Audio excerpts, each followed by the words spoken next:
আসসালামু আলাইকুম রহমতুল্লাহ বরাকাতুহ। আলহামদুলিল্লাহ, আসসালাতু আসসালামু আলা রাসূলিল্লাহ বাদ। সুপ্রিয় দর্শক, বিবাহকে কেন্দ্র করে গায়ে হলুদের অনুষ্ঠান এটি আমাদের সমাজে অতি পরিচিত একটি সংস্কৃতি।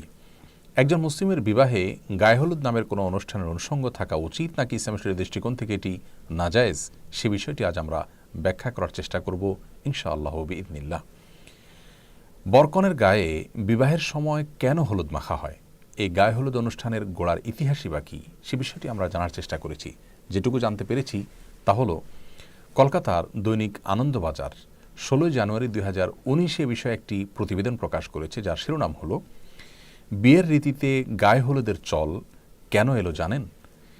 এই প্রতিবেদনে লেখা হয়েছে, হিন্দু বিয়ের রীতি অনুযায়ী বিয়ের দিন সকালে হলুদ মেখে স্নান করেন বরকনে। পুরাণেও হিন্দু বিয়ের রীতিতে হলুদের চল ছিল।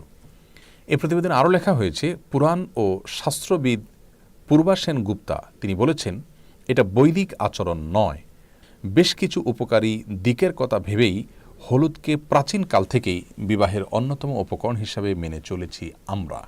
অর্থাৎ হিন্দু ধর্মে বা হিন্দু সমাজে এটিকে অনেক উপকারী দিক মাথায় রেখে দীর্ঘদিন থেকে পালন করে আসছে মানুষ।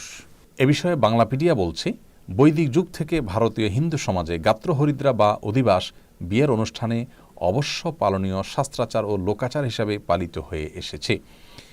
বরকনের দাম্পত্য জীবনকে যে কোনো ধরনের অকল্যাণ ও অপশক্তির অনিষ্ট থেকে মুক্ত রাখার কামনা থেকেই এসব লোকাচার পালন করা হয়।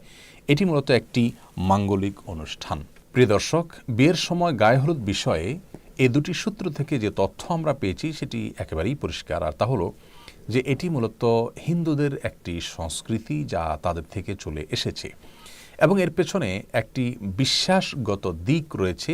তা হলো যে এর মাধ্যমে বরকনে নানা অমঙ্গল থেকে বেঁচে থাকতে পারে। হিন্দু ধর্মমতে বিভিন্ন প্রকার অপশক্তি আছে, সে সমস্ত অপশক্তির প্রভাবে মানুষ ক্ষতিগ্রস্ত হয়, সেগুলো থেকে বাঁচার জন্য তারা অনেক কাজ করে থাকেন, এটি তাদের ধর্মীয় বিশ্বাস। কিন্তু একজন মুসলিম কোন অবস্থাতে এ ধরনের কোনো অপশক্তিতে বিশ্বাস করবার কোনো সুযোগ নেই। ইসলামে এ ধরনের কোনো অপশক্তির কোনো স্থান নেই।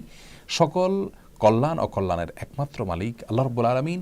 আল্লাহর কাছে আশ্রয় চাওয়া ছাড়া এ জাতীয় কোনো বস্তু বা কোনো সংস্কৃতি, কোনো কালচার, এগুলোর মাধ্যমে একজন মুসলিম কোনো অবস্থাতেই কোনো তথাকথিত অপশক্তি থেকে বাঁচার চেষ্টা করার কোনো সুযোগ ইসলামে নেই। আমরা অনেকেই জানি যে এই গায়ে হলুদ অনুষ্ঠানে শুধু হলুদ নয়, বরং দূর্বা, তিল, সরিষা, আরও অনেক বস্তু ব্যবহার করা হয়ে থাকে এবং এর সবগুলোর কারণ হলো ওই যে এটাকে বলা হয়েছে মাঙ্গলিক অনুষ্ঠান, বিভিন্ন ধরনের অকল্যাণ থেকে বেঁচে থাকা এবং দাম্পত্য জীবনে সুখ শান্তি যেন হয় সেই জন্য এগুলো করা হয়ে থাকে। তো প্রথমত এটি হিন্দুদের একটি ধর্মীয় সংস্কৃতি এবং এখানে তাদের বিভিন্ন রকমের বিশ্বাসগত দিক আছে যেগুলো শিরকপূর্ণ বিশ্বাস, একজন মুসলমান কোনো অবস্থাতে সেগুলো বিশ্বাস করতে পারেন না। আর এর বাইরে যে বিষয়টি আমাদের সবারই জানা তা হলো, গায়ে হলুদ অনুষ্ঠান মানে হলো নারী পুরুষের অবাধ বিচরণ, অবাধ মিশ্রণ এবং মেলামেশা। বরের গায়ে অনেক সময় ভাবি কিংবা গায়ের মহারাম মহিলারা হলুদ মেখে দিয়ে থাকেন এবং এটাকে তারা এনজয় করেন। কনের হলুদ অনুষ্ঠানে দেখা যায় গায়ের মহারাম ছেলেরা, পুরুষরা সেখানে থাকেন এবং তারা একে অন্যকে মাখামাখি করে থাকেন, গোটা শরীরে হলুদ মাখামাখি হয়ে থাকে। এর পাশাপাশি গানের যে বিষয়টি, ব্যান্ড পার্টি ইত্যাদি, এগুলো তো গায়ে হলুদ অনুষ্ঠানের অন্যতম গুরুত্বপূর্ণ অনুষঙ্গে পরিণত হয়েছে এবং এর মাধ্যমে অনেক সময় এলাকাবাসীর স্বাভাবিক জীবনযাত্রা দুর্বিষহ হয়ে পড়ে। গানের আওয়াজে আশেপাশে মানুষের বসবাস করাটাই অত্যন্ত কঠিন একটি বিষয় পরিণত হয়ে যায়। বিবাহকে কেন্দ্র করে এ ধরনের গানের অনুষ্ঠানের আয়োজন, ব্যান্ড পার্টি ইত্যাদি আমাদের এই সমাজে করা হয়, যে সমাজের মানুষ নিজেদেরকে সভ্য বলে দাবি করে, অথচ এটি কোনো সভ্য সমাজের মানুষের কাজ হতে পারে না যে আপনার গান